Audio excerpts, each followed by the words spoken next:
Good morning, everyone, and welcome to today's market briefing. Let's start with a quick look at how Wall Street closed out last week. The three major U.S. indexes all edged higher on Friday. The tech-heavy QQQ gained 0.38% to settle at $738.31, while the SPY tracking the S&P 500 rose 0.19% to $756.48. Overall, market sentiment was cautiously positive.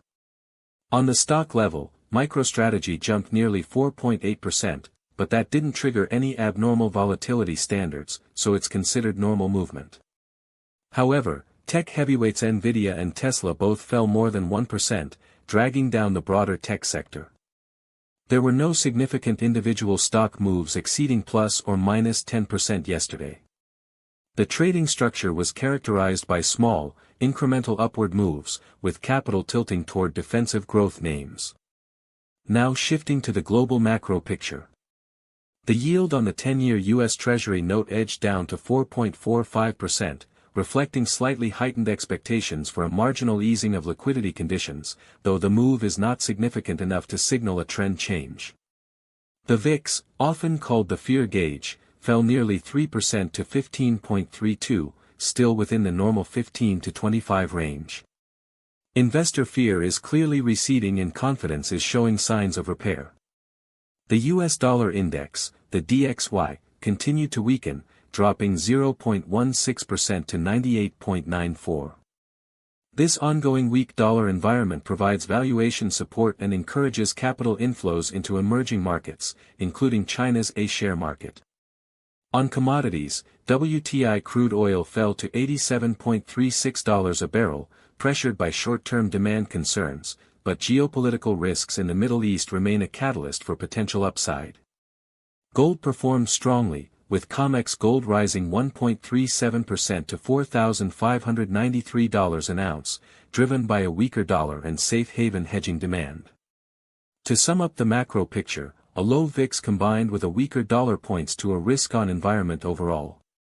But the divergence between oil and gold prices reminds us that geopolitical tail risks are still very much alive.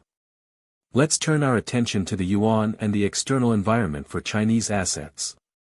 The onshore yuan exchange rate against the dollar stood at 6.7657, down 0.2% from the previous day.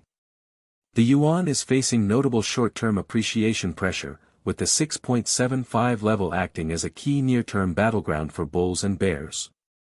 A stronger yuan is favorable for attracting foreign capital inflows through the northbound channel into A shares, and it also lowers currency hedging costs.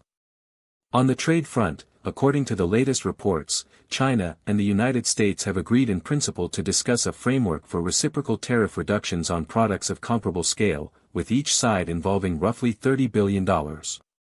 At the same time, the U.S. International Trade Commission has launched an investigation into revoking China's permanent normal trade relations status, and technology export controls, especially on chips and AI, continue to tighten.